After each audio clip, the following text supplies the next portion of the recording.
আসসালামু আলাইকুম। আলহামদুলিল্লাহ আমি ভালো আছি। আপনারা সবাই কেমন আছেন? তো আজকের দিনকে বিকেলবেলা চলে আসলাম। সারাদিন ব্যস্ততার মধ্যে দিয়ে চলে আসলাম।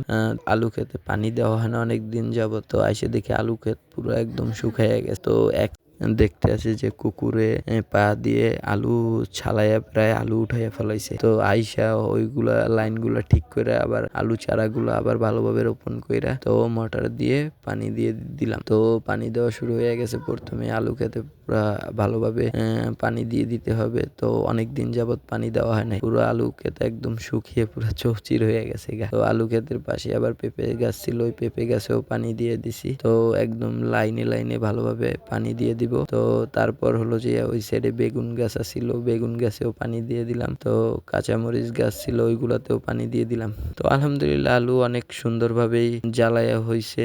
তো দেখতে অনেক সুন্দর দেখা যায়। জানি না শেষ পর্যন্ত কিরকম আলু হয় বা না হয়। তো কিছুদিন পর পর এই আলু ক্ষেতের আপডেট জানতে পারবেন। তো সাথে থাকবে। তো আলু ক্ষেতে প্রায় পানি দেওয়া শেষ হয়েছে। তো পাশে আবার হলো যে লাল শাক বুনানো ছিল, তো ওইটাও পানি দিয়ে দিছি। পুরো একদম এই জায়গায় আসা হয় না প্রায় 1 সপ্তাহ যাবত। তো পাশে কাঁচামরিচ গাছ ছিল, ওইগুলাতেও পানি দিয়ে দিছি। তো তারপর পানি দেওয়া হয়ে গেলে প্রায় তারপর দেখতেছি কিছু করল্লা ছোট থাকতেই লাল হয়ে যাইতেছিল। তো আর হলো যে কিছু ঝিঙ্গাতে আপনার হলো যে স্পট পড়েছিল। তো আলহামদুলিল্লাহ করল্লাও ভালো হয়েছে, ঝিঙ্গাও ভালো হয়েছে। যা লাগাইতেছি আলহামদুলিল্লাহ সবকিছুই ভালো হইতে অনেকগুলা লাউও ধরছে। কাজ করলে যতটুকু কাজ করছি আল্লাহ সবগুলার এই সফলতা ভালো দিছে। তো সবকিছুই আলহামদুলিল্লাহ ভালোই হয়েছে। তো দেখা যাক এখন আলু কিরকম হয়। তো সবাই পাশে থাকবেন, দেখতে থাকেন। তো দেখা যাক লাস্ট পর্যায়ে আলু কিরকম হয়, আপডেট পাইবেন। সবাই ভালো থাকবেন।